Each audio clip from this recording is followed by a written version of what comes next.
Hello everyone, welcome to MJ Hobby Corner. Now first and foremost, before I do anything, I want to say what this video is and what it's not. This video is a snapshot, which just means that this is a summary of what happened in our game, For Against Darkness, our very first game. This is not a complete game. For the complete game, that's on our Patreon, okay? But I like to make these snapshots these days because I am working a lot more with my Patreon, and I'm trying to grow my Patreon, and also there's a lot more going on there now. So what I'm doing is I'm bringing some of that in the form of snapshots, whether they're war games or role-playing games, and giving you guys here on my YouTube platform an update of what we're doing. So you guys at least know, okay, what's going on and the games that we are discussing and all that, all right? So, now that I've said that, if you want to help support the channel, definitely visit our Patreon. I have new tiers there. If you're more interested in role-playing games, the Lore Master tier or the Demigods tier. The Demigods tier incorporates everything from miniature war games and role-playing games, so you get a lot more content. There's a lot more going on in the Demigods tier. And if you're just interested in war games, the Lords of Fantasy tier, the very lowest tier, is specialized for that. Also, check out Scratchbuilder Monthly, as it's on our Patreon shop, our public shop, or at Wargames Vault. That's it. Now, let's begin by introducing For Against Darkness. Now, For Against Darkness is a game by Andreas Filigy, and Andrea has been the author of many games that I really like. I mean, the Deep Wars mechanic, Shadow Sea, Of Gods and Mortals, right, from Osprey, just to name a few things. A Song of Blades and Heroes, run with the mechanic that Andreas Filigy has developed. Okay, so it's a very interesting success and failure mechanic. In For Against Darkness, we have a dungeon crawl game with a very classic flavor to it. So if you like those classic, like D&D dungeons or, you know, things like that, things from the OSR, right? For Against Darkness is a great little game. Now, it's not a true RPG. I wouldn't label it as an RPG, but you can very easily make it either a solo RPG or an RPG system for multiple players, like a very light RPG system, right? But it's designed as a dungeon crawl. Now, the great thing about this game is you can expand it any way you want because there are a ton of books for it. That's a pro and a con as well, okay? So now let's go and introduce the characters. Now, this is a co-op game. Julie joined me, and we played for a while. And then Julie got sick again, unfortunately, but then she came back and we were able to finish the game. So let's introduce the characters first and foremost. We have a human warrior named Valthar. He has 7 life, first level. We have Galliana, the elf. And Julie, you'll be playing Galliana. Mm-hmm. And we have the dwarf. His name is Agnor Flamebeard. And we have Wendell the gnome. Now, Wendell comes from the book Wayfarers and Adventurers, so he has a few more abilities than everyone else. I decided to give it a try, break the rules a little bit, you know. And so instead of a barbarian, I went with the gnome.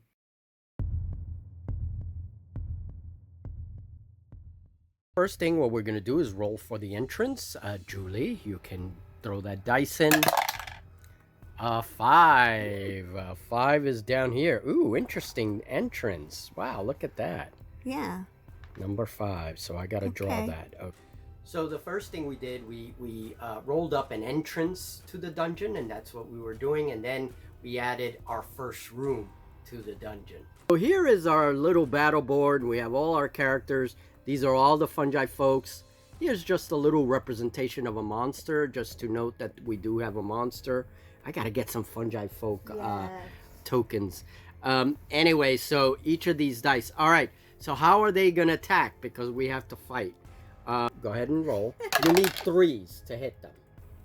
So you rolled a 2, but so that's close. Good. You +1 is 3, so you hit one of them. Oh, Galliana fires her bow. Okay, so your arrow strikes one of the fungi folk. He is gone. So we immediately get into battle with these fungus men. And one of the things about the fungi folk is that, well, first we rolled a high number of them. And then anytime you fail to defend against them, you have to roll a saving throw for poison, which takes down another damage point. So it was pretty brutal. One thing about this game is that monsters do not roll to hit. You roll to defend against them, but they don't roll to hit, so it speeds things up. So the next monster attacks him. Oh, Voltar failed to block. He failed to defend, so Voltar takes 1 damage. Balthar was damaged by one of the fungi folk, and so he has to save. So that battle with fungus men lasted a while. It was our first battle. We fumbled through the rules, you know, but it was a lot of fun, and it was kind of brutal. But Galliana comes in and saves the day. You go, Julie. 5 + 1 is 6. That means that all of them are put to sleep. There's 5 on the board. So that scroll did it. Galliana saves the day. Their count is slain. She uses a sleep scroll and saves our puny little asses. Great, Galliana. I knew it was a great thing to bring Julie. Julie rolls a 4 on the treasure. So they are carrying... I'm sorry, that's a 4. Okay, so 1 gem worth 2d6 × 5. Find the gem worth 55 gold. All right. Yay, Galliana. All right. So corridors have their own little rules. And one of the important things is to keep track of your marching order. Because if you're attacked in a corridor by wandering monsters, they attack the first 2 characters. So marching order is very important. And you got to give your characters a lantern. 2 of our characters had lanterns. Only one of them could carry it at one time. And we gave it to Wendell. He was the first in the marching order, so he had the lantern. And he also had 1 free hand to do things. So you have to keep track of that character with the lantern, because if something happens to them, yeah, you get some bad penalties, okay? Because you need light. So it's pretty cool. In a corridor, our warrior actually defeated the rat. I mean, he pretty much like... Yeah, because in this game, when you roll a 6, it's an exploding 6. You keep adding to that roll. You roll again, and then you add that number to the original. So you can do like mega damage when you do that. It's like your character goes crazy. Yeah, it was like that. Yeah. Like, wow, all of a sudden they're all gone. Yeah, he started yelling, ah, and he just killed them all. Just to show you. Mm-hmm. So here is the door. And then there's this open hallway and this open hallway. So where would we want to go? I want to go this way. You want to go that way? Okay. So any room that we draw is just going to end wherever it ends. It'll be an odd shape. Mm-hmm. And that's it. 34. 34. Okay. Black is the 10s. Oh, wow. It's around the room. Oh, that would be awful with the edge. Yeah. Well, that's okay. It'll be half around. It'll be a half moon. Okay, so I flipped room 34 to fit our little hallway there. There is a door there.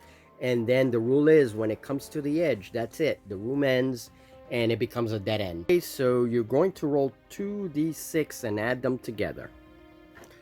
So here we are in the little diagram. 12 all the way. Sixes. So if we're in a corridor, it's empty, but in a room, a dragon's lair. No. Boss table. Ah! 12 you had? Yeah, if you win, roll a d6 for leveling up. Ooh, you could level right up. Yeah, no, we're not fighting a dragon this early. It was like, open the door, see the dragon, and goodbye. let's close that door and get the freak. I'm not going through there. Good. All right, so we're closing that door? Yes. All right, so we know we could always come back to this if Mhm. we're saying that the dragon is a boss. Mm-hmm. No. Yo, it is 1. Okay, well, that's okay because our gnome has lock picks. So let's let the gnome lock pick the door. Pick the door. Okay, so we're going to use one of the new rules for the gnomes, and that's in the Wayfarers and Adventurers. Now, if there's no level to the door, we have to assume that is level 6 according to those rules. So this is a tough lock. So I have 7 gadget points because I'm a gadgeteer, and I can add as many points as I want to this roll in order to get 6 or better. So, okay, I rolled a 5. That door is unlocked, and I have to reduce my gadget points by 3. Here it goes. For the room 54. 54. Oh boy. What they did? This is the 60s. Stop it, Julie. 54. Okay. All right. That's not too bad. This one? Yep. So room number 54 with the goblin swarmlings. Goblin swarmlings attacked us, and we did not get a chance to barter. In this game, monsters don't just automatically attack you. You can roll to see their behavior. And there are times when you can barter with them, and other things can happen. Unfortunately, with Julie's rolling, all of the monsters that we fought, they all fought to the death. So, Varthol and Agnor, the dwarf, did the most damage during this goblin encounter, with Galliana coming in again, saving the day, and putting the rest of the goblin swarmlings to sleep. Now, these goblin swarmlings are considered vermin, not minions. So, being that they're vermin, we don't get XP rolls, which kind of sucks. So, and then, of course, after the battle, we rested in the room, and Wendell, our gnome, studies his contraption and gains the spell Illusion. One of the very cool things about gnomes is that they have these gadget points, and they can do all these different things with their gadget points.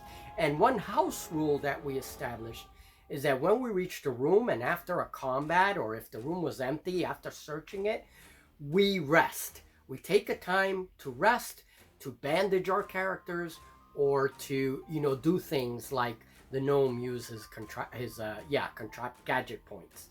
So, it was a really cool thing. And by the way, I do keep a journal of the game. It helps with the story immensely. And I made some misinterpretations of some of the rooms. Well, one of the rooms, really. Not too bad.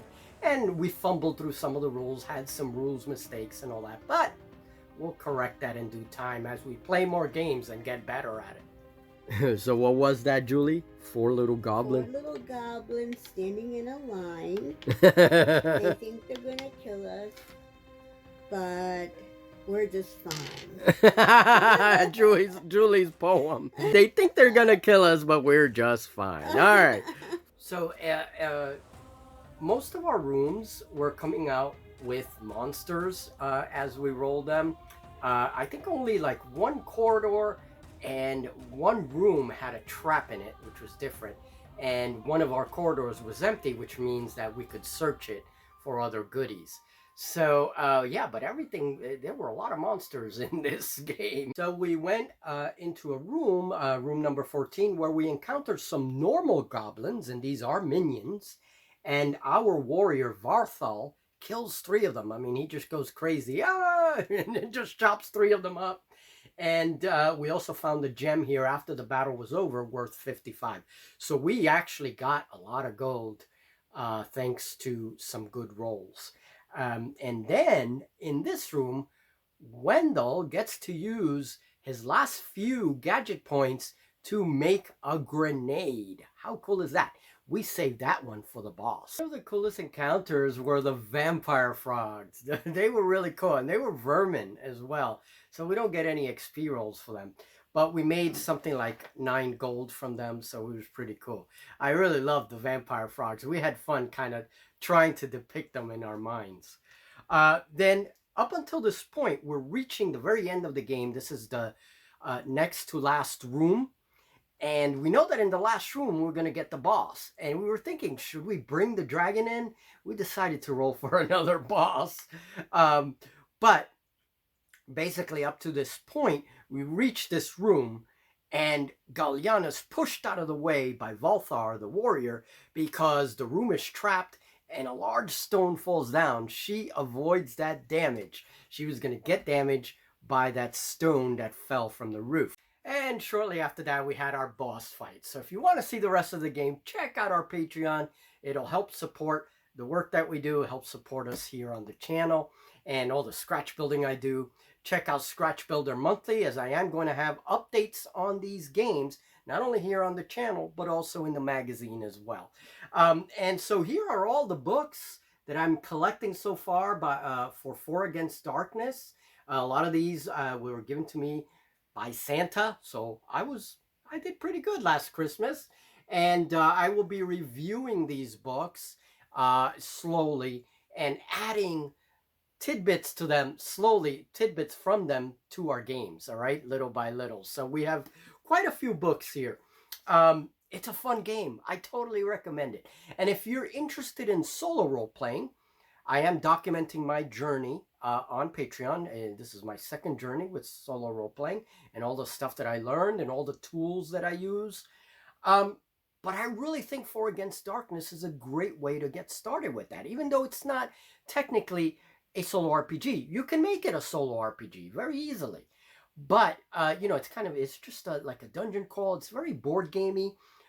Pen and paper. You don't need miniatures or anything like that. We used the little markers because we like to have a little visual aid. It's a pen and paper game, and it's a lot of fun.